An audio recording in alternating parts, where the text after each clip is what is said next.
Yes, hello students. நம்ம பார்க்க போறது illustration 2 இல்ல question number 2 financial reporting study material final CA final study material இந்த question number 2 கொடுத்திருக்காங்க. அதுக்குடைய answers நான் உங்களுக்கு explain பண்றேன். ஜனவரி 1st share issue பண்றது வந்து 10 லட்சம் ரூபாய். Profit for the year 2 lakhs கொடுத்திருக்காங்க. சோ பாத்தீங்கன்னா basic EPS 2 lakhs divided by 10 lakhs போட்டா தப்பு, அப்படி போடக்கூடாது. இந்த வார்த்தையை சொல்லிக்கிறத 5% கன்வர்ஷபிள் பாண்ட்ஸ் எவ்வளவு இஷ்யூ பண்ணிக்கிறாங்க அப்படின்னு பாத்தீங்கன்னா 1 லட்சம் ரூபாய். அந்த கன்வர்ஷனுடைய டேர்ம்ஸ் என்ன சொல்றாங்க பாத்தீங்கன்னா 120 ஆர்டினரி ஷேர்ஸ் நான் தரேன் 100 ரூபாய்க்கு. 100 ரூபாய் பாண்டுக்கு நான் 120 ஷேர்ஸ் கொடுத்துறேன் அப்படின்றாங்க. மார்ச்ல வந்து என்ன செய்யறாங்க, holder 25,000 rupees bonds converted into 40 ordinary shares.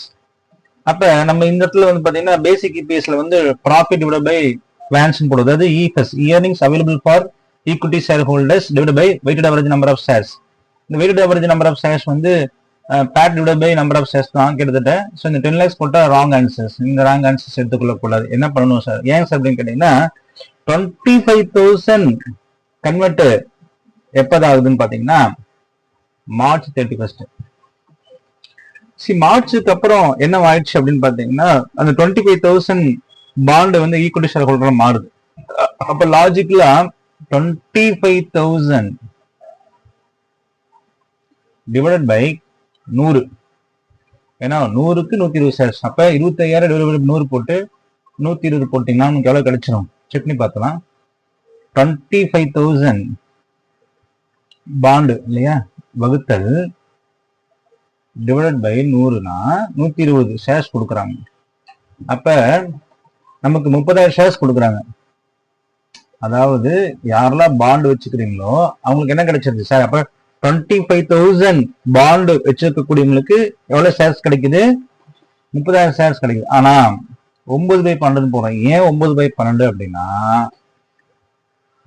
Remaining month holding எவ்வளவு வச்சுக்கிறீங்க பாத்தீங்கன்னா 9 மாசத்துல வச்சுக்கிறேன். அப்ப 9 வகுத்தல் 12 போட்டீங்கன்னா you will get an answers 22,500. அப்ப இந்த இடத்துல 22,500 தான் நீங்க போகணும். அப்ப நல்லா கவனிங்க, 2 lakh டிவைட் பை 10,22,500 நீங்க போட்டீங்கன்னா தான் சரியான விடை. செக் பண்ணி பார்த்தலாம். 2 lakh டிவைட் பை 10,22,500. ஸோ 0.195. அப்ப நம்ம என்ன சொல்லலாம், 0.20 போடுங்க, அது 0.196 போடுங்க. Answer is correct. இது வந்து பேசிக் இபிஎஸ். ஆனா அவன் கணக்குல கேட்டுக்கிட்டு வந்து டைலூட்டட் இபிஎஸ் கேட்கறான். இப்போ டைலூட்டட் இபிஎஸ்னா நம்ம என்ன பண்ணணும் அப்படின்னு ஒரு கேள்வி. எஸ், டைலூட்டட் இபிஎஸ் வந்து என்ன அப்படின்னு பாத்தீங்கன்னா டைலூட்டட் இபிஎஸ் அதேதான் இஎஃப்எஸ் வேன்ஸ் தான். பட் இஎஃப்எஸோட எது கூட்டணும் அப்படின்னு பாத்தீங்கன்னா அது வந்து நியூமரேட்டர் நம்ம சொல்லுவோம் இல்லைங்களா. Numerator denominator, numerator denominator. Numerator எதுக்கு யூஸ் பண்ணும், டினாமினேட்டர் யூஸ் பண்ணா வேன்ஸ் கீழே வர்றதுதான் டினாமினேட்டர், மேல வர்றது என்னங்க நியூமரேட்டர். அப்ப நியூமரேட்டர் வந்து நமக்கு ஆல்ரெடி தெரியும் 2 lakh rupees. அப்ப 2 lakh rupees தான் கரெக்டானு கேட்டா கிடையாது. நம்ம என்ன செய்யணும், இதோட இந்த பொட்டன்சியல் எஃபெக்ட் ஆஃப் பொட்டன்சியல்னு சொல்லுவாங்க. இனிமேல் நம்ம என்ன செய்ய தர போறதுல அதாவது இன்ட்ரெஸ்ட் தரப்போறது கிடையாது இல்லையா. நீங்க வந்து ஏதாவது கன்வெர்ட் பண்ணிட்டீங்கன்னா 5% ஈக்விட்டி பாண்ட்ஸா இருக்கக்கூடிய இதுக்கு நீங்க 5% வட்டி கொடுத்துட்டு இருப்பீங்க. இனிமேல் நீங்க வட்டி தர மாட்டீங்க. அப்ப நீங்க பிளாட்டா வந்து 1 lakhல 5% அப்படின்னு எடுத்து போட்டக்கூடாது. 1 lakhல 5% போட்டா எவ்வளவுங்க, 5,000 ரூபாய்.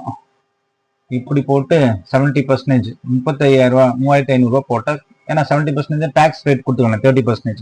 இப்போ டாக்ஸை கழிச்சுட்டு எவ்வளவு வரும், 3,500 ரூபாய். ஸோ 3,500 ரூபாய் போடலாமான்னு கேட்டா ராங் ஆன்சர்ஸ். எல்லாரும் இப்படி தப்பு பண்ணிடுறாங்க அவசரப்பட்டு. இது பண்ணக்கூடாது. இதுல என்ன கண்டிஷன் பாத்தீங்கன்னா 25,000 வந்து கன்வெர்ட் ஆச்சு. எப்ப மார்ச்ல தானே கன்வெர்ட் ஆச்சு. அதுக்கு முன்னால 3 மாசம் வரைக்கும் அந்த 25,000 உங்க வட்டி கொடுத்துருப்பாங்க இல்லைங்களா.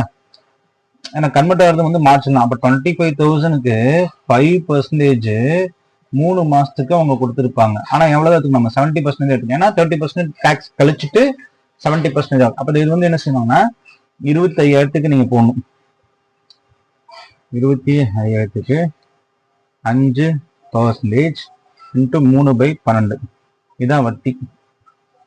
25,000க்கு சரி 25,000க்கு 5% இன்ட்டு 3 மாசத்துக்கு எவ்வளவு? 312 ரூபாய் 50 பைசா. இதுக்கு 30% டேக்ஸ் போட்டு விட்டுருங்க. எவ்வளவு வந்துச்சு? 93 ரூபா. அப்ப 312.5ல 93.75 போச்சுன்னா எவ்வளவு? 312.93.75 போச்சு. 219 ரூபா. Very good. அப்ப இதுதான் ஆன்சர். 219 ரூபா தான். எதுக்கு? 25,000. சரி, 75,000 வந்து இருக்குதா இல்லையா? 75,000க்கு அவங்க வட்டி என்ன செஞ்சிருப்பாங்க? கொடுத்து தானே இருப்பாங்க. இப்போ 5% இன்ட்டு 12/12. அது ஃபுல்லா இருக்கும்ல, ஃபுல் இயர் வர்றதுனால அதுக்கு டாக்ஸ் ரேட் கழிச்சு பார்த்துடலாம். அப்போ 75,000 இன்ட்டு 5% இன்ட்டு 12/12 இன்ட்டு 70%. ஏன்னா 70% டாக்ஸ் ரேட்டை கழிச்சு. அப்போ 2,625. அப்போ 2,625. இது ரெண்டுத்தையும் கூட்டுங்க. 2,625 பிளஸ் 219 கூட்டினா 2,844 அப்படின்றது வந்து நீங்க இனிமேல் வட்டியை தர வேண்டிய அவசியம் இல்லை. அதுதான் எஃபெக்ட் ஆஃப் பொட்டன்சியல்.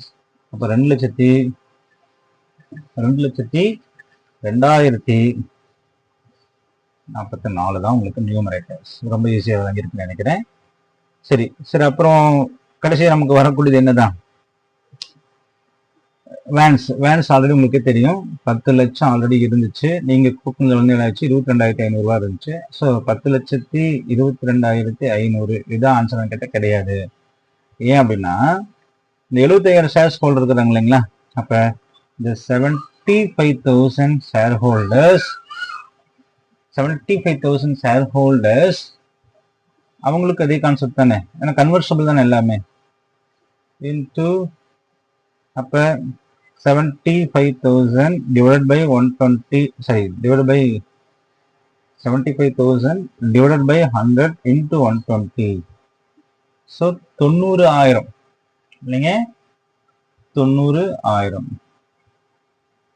சரி, ஏன்னா அதே கான்செப்ட் லாஜிக்கல் தான். அதாவது 75,000 ஷேர் கூட கன்வெர்ஷன் ஆக போறாங்க. இப்ப அப்ப 75,000க்கு 100 ரூபாய்க்கு 120 ஷேரா கன்வெர்ட் ஆகுச்சுன்னா எவ்வளவு ஆச்சு? 90,000 ரூபாய் ஆயிடுச்சு. சார் ஆல்ரெடி 25,000 இருக்குது இல்லை சார்? எஸ், அந்த 25,000க்கு அதே கான்செப்ட் தான். 100 இன்ட்டு 120. அப்போ திருப்பி அதே மாதிரி தான் போகணும் நீங்க. ஸோ 25,000 வகுத்தல் 100 இன்ட்டு 120, 30,000. இப்போ எத்தனை மாசம் தான் இருந்துக்கிறது? 3/12. ஸோ 7,500 தான். ஏன்னா 3 மாசம் தான் அவங்க இருந்துக்கிறாங்க. அதுக்கப்புறம் தான் கன்வெர்ட் ஆயிடுச்சு. அப்போ கன்வெர்ட் ஆகாது எவ்வளவு? 3 மாசம் தான். ஸோ 97,500. அப்போ இங்க இடத்துல என்ன செய்யணும்? 97,500 கூட்டணும். கூட்டினா உங்களுக்கு என்ன கிடைச்சிடும்? 11,20,000 ரூபாய் கிடைக்கும். இதை இன்னொரு வகையில சொன்னா ரொம்ப ஈஸி, உங்களுக்கு அண்டர்ஸ்டாண்ட் ஆயிரும். ஸோ ஆல்ரெடி உங்களுக்கு ஓப்பனிங் எவ்வளவு இருந்துச்சு? ஓப்பனிங் ஆல்ரெடி எவ்வளவு இருந்துச்சுங்க? கிட்டத்தட்ட 10 லட்சம் ரூபாய் இருந்திருக்கும் இல்லைங்களா?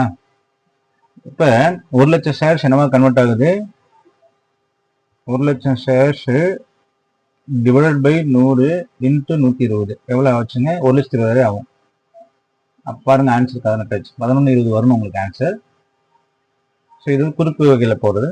பட் இது புரிஞ்சு போறது இந்த கான்செப்ட் தான். ஸோ 11,20,000 வந்துச்சு. அப்ப சிம்பிளா ஆன்சர் என்னன்னு பாத்தீங்கன்னா 2,02,844 வகுத்தல் 11,20,000 ரூபாய். ஸோ 0.1811 அப்படின்றது 0.1811. This is answers. ஸோ இந்த கணக்கு வந்து ரொம்ப ஈஸி. ஸோ ஸ்டெப்பை ஃபஸ்ட்டு பாருங்க, அண்டர்ஸ்டாண்ட் ஆகுங்க.